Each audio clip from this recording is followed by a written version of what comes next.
That's going to be a tough nut to crack. I may have to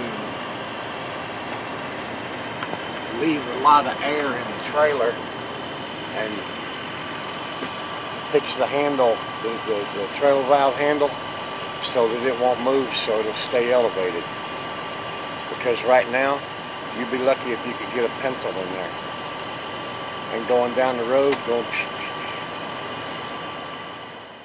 The next morning, with the trailer only 3 inches above the road, the truck began the 3,000-mile journey to Washington, D.C. 17 other schools from the United States, Canada, Puerto Rico, and Spain would meet 1 week later on the National Mall at midnight to begin construction of the Solar Village. There would be more than a few tales of adventure and mishap along the way. When I was on flat ground, I had 2.5 to 3 inches of clearance, except for when Arkansas's roads vibrated that hand lever back there and let the air out of it, and it got down to where I was riding down the road in 1 inch. That was scary. That's when the man told me that I had sparks flying out from under the trailer and a strap dragging. The parade of trucks of different sizes and shapes continued for hours. Some, like the truck from the Virginia Polytechnic Institute and State University, gave a glimpse of their team's style, but most schools kept things under wraps. As soon as they arrived, the teams set to work unloading and assembling their homes. We have to be done by 8, so what time is it? It's 5, we have 3 more hours to get it done. We'll be done. Because all the cranes have to be off, every site, all the cranes have to be off by 8 o'clock tonight. I don't know why these schools are taking so long.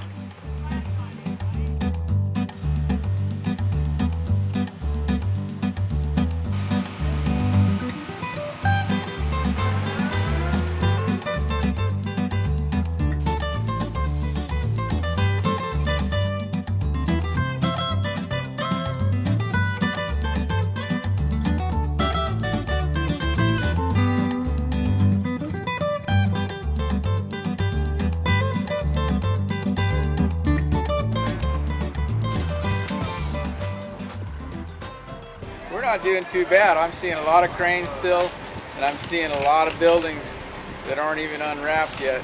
And you know, our truck is out, and we're setting our building down right now to the point where we can start doing all our foundation work. So I'm feeling pretty good right now. Feeling real good, actually.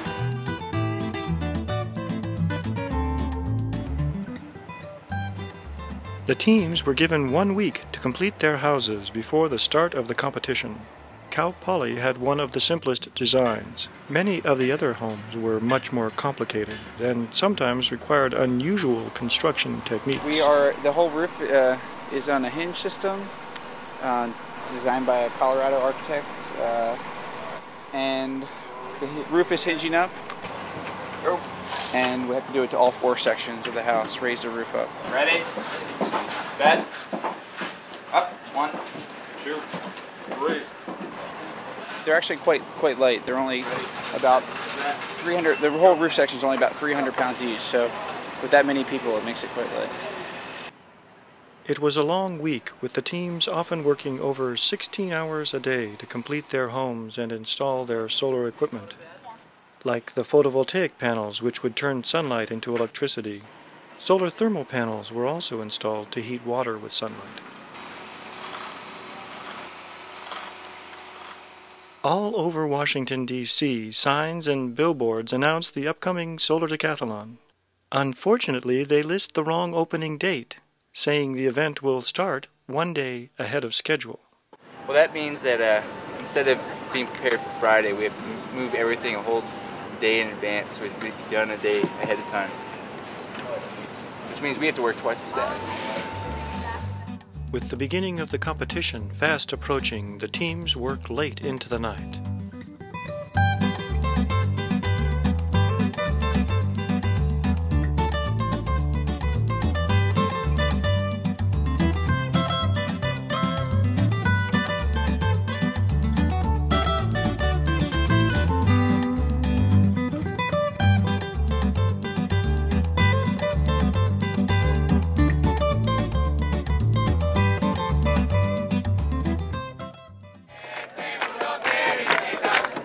At last the fateful day arrived.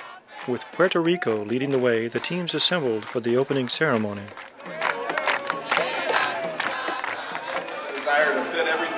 Speeches were made, and the Secretary of Energy cut the ribbon, signaling the official start of the 2005 Solar Decathlon.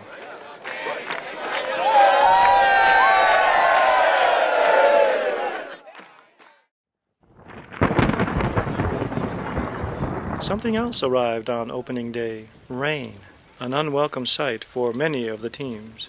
Solar panels harvest much less energy from the sun on cloudy days. The weather didn't dampen the team's enthusiasm for giving house tours, however, as they welcomed the public into their homes and showed how the sun can be used to power a house. Everything runs off of the sun. You don't have to pay for any of your electricity. Those big panels up on top, that's what makes everything in this house work. All the appliances, the refrigerator, the washing machine, everything in here. With their homes complete, the teams prepare for the 10-part competition. The first contest, architecture, is also the most important, worth 200 points, twice as much as any other contest. Inspecting the houses in the rain was more than the judges had planned for. And interestingly, we were judging these in torrential rain, and they all were working just fine because they had battery systems that had been collecting solar rays over the last few days and turning them into electricity. We probably could run about 3 days or so if the sun ever came up. You drop your battery. We climbed up onto the roof and looked at gardens. There were some that had very intricate wastewater systems on the outsides of the houses, and the students had done a tremendous job of thinking about all of the systems inside and out. When the judges' decisions were posted, Virginia Tech had taken first place in both the architecture and the dwelling contests. Surprisingly, Virginia Tech's unusual house was actually designed to take advantage of the rain, collecting it and using it for drinking water. The house also used a living machine, a series of boxes containing plants that filtered wastewater from the house. We have a rainwater catchment, which is our primary source of potable water for the home. It comes off the roof and then it falls into the grate, which is stored into a basin. The water goes through a UV light and a carbon filter. So then the water from there will be used in the house, and the gray water will be recycled through the systems of the house. And that's water such as your dishwasher water, your laundry water, your shower. In addition to catching rainwater, the roof angled the solar panels towards the sun. On the inside, it made the house feel bigger and let in soft, natural daylight without adding the sun's heat. We treat our ceiling actually as one light fixture.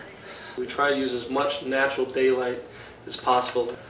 The translucent walls acted like a greenhouse, providing ample solar heat on cloudy days.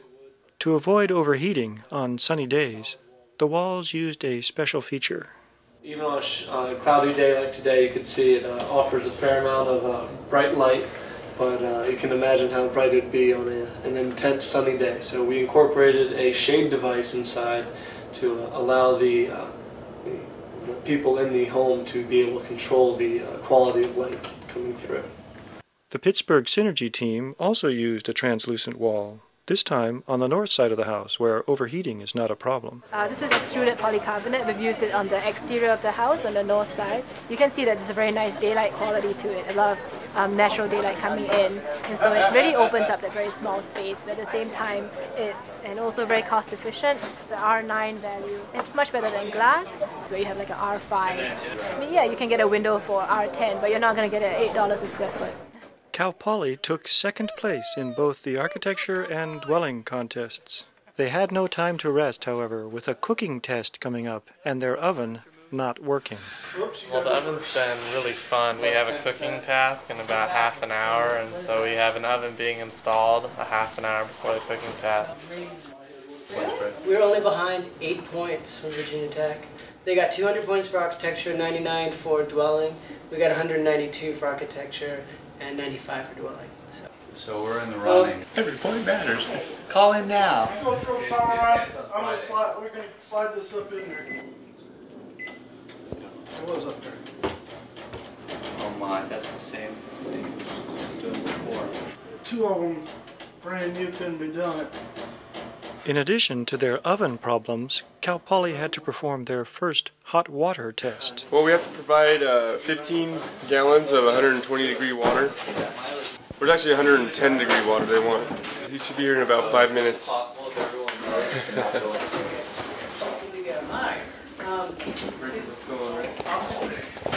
I got the first one. Fire it up. Get up to temperature.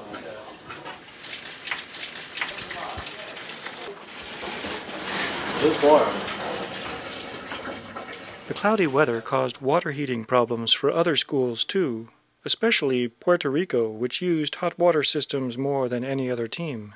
We decided to have hot water as a very important concept to the design of the house. We have 80 vacuum tubes so that we have a high efficiency in heating water. This hot water is used in most of the systems of the house. Actually, we depend too much because of our heating system depends totally on solar hot water, and also our dryer, well, it depends totally on hot water. This works by sending hot water to a heat exchanger, which then heats up the air that's coming into the dryer to dry the clothes. On sunny days, our collector system can bring water up to 200 degrees Fahrenheit, which is quite good for our dryer to dry clothes. Actually, we only needed 160 degrees, so we're hoping that if we get any sunny days later on, we will be able to show off this equipment to everybody else. The evacuated tube solar thermal collectors are a very effective way to harvest the sun's heat, and were used by several teams, including the University of Maryland, Washington State University, and the University of Texas at Austin. Because it's very efficient to convert sunlight to thermal energy and then keep it as thermal energy or heat. There's actually no water in our solar hot water system. Inside the tubes is a copper fin. The fin contains alcohol, which becomes a gas when it heats up. That rises into this opaque manifold at the top. Inside there's a copper pipe, and the copper pipe contains antifreeze, the same sort of antifreeze that somebody might use in a car.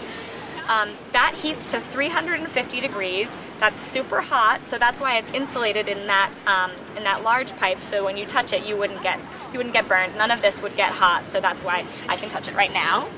That moves to our water storage tank.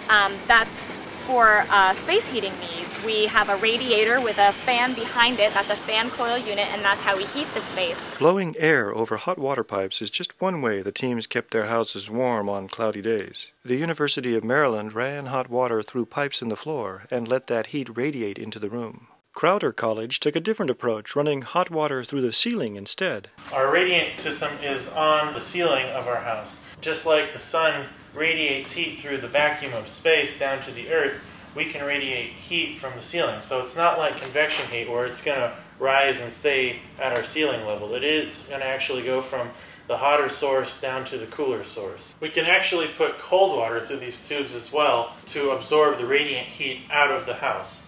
There's going to be more heat at the top of the ceiling. It's kind of like an air conditioning unit where you're not really putting cold air into the house, but you're taking the heat out of the air. We like to use our house to show people that you don't have to give up a lot of luxuries to live a solar lifestyle.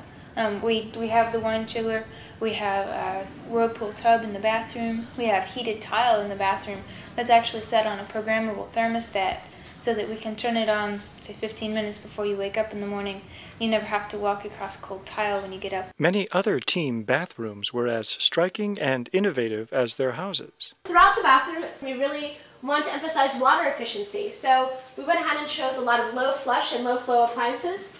Even the toilet, it's pretty common in Europe, but it has 2 flush settings, a half flush or a whole flush, just depending on your flushing needs.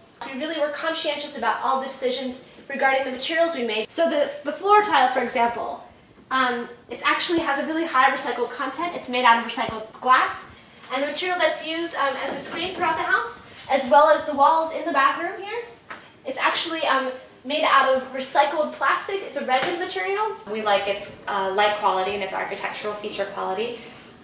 One of my favorite things about this kitchen is the granite countertop. It's a 1/4 inch of granite. It looks solid, but it's over an aluminum honeycomb. This is a material that's used mostly in the outside of skyscrapers. We have an induction cooktop. This is a very cool stove where not only cool in the sense that it's awesome, but cool in the sense that it actually doesn't get hot.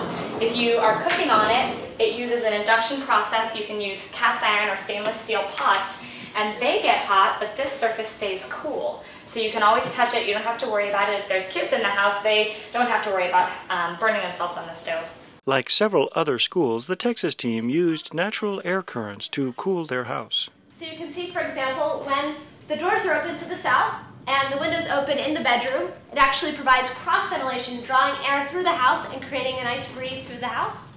And if the house gets a little bit too warm, you can go ahead and open up the clear story windows up there, and actually it creates stack ventilation where the hot air that's rising is sucked out through the house and goes out those windows. And if the ceiling fans are going around, it actually helps in that process, helping to draw the air out through the space. All right, well, I don't think you're going to ever reach 110, so probably not here, yeah. No, well, the water heater element, it just kicked in now, so we're coming up to temp. But it'll be about 15 minutes before we're up to temp. As the cloudy weather continued, Cal Poly, like other teams, was forced to drain electricity from their batteries to heat water. No, I wasn't holding anything. Cal Poly was also unable to use the more efficient microwave part of their oven. Well, the oven isn't working correctly because there's a problem with the amperage, but what we might be able to do is use the convective part of the oven versus the microwave oven, because it will draw less amperage, and in that way we might still be able to finish our cooking task. At the other end of the National Mall, the team from Madrid, Spain was also preparing dinner. Señoras y señores, ya ready. Ya solo con ella.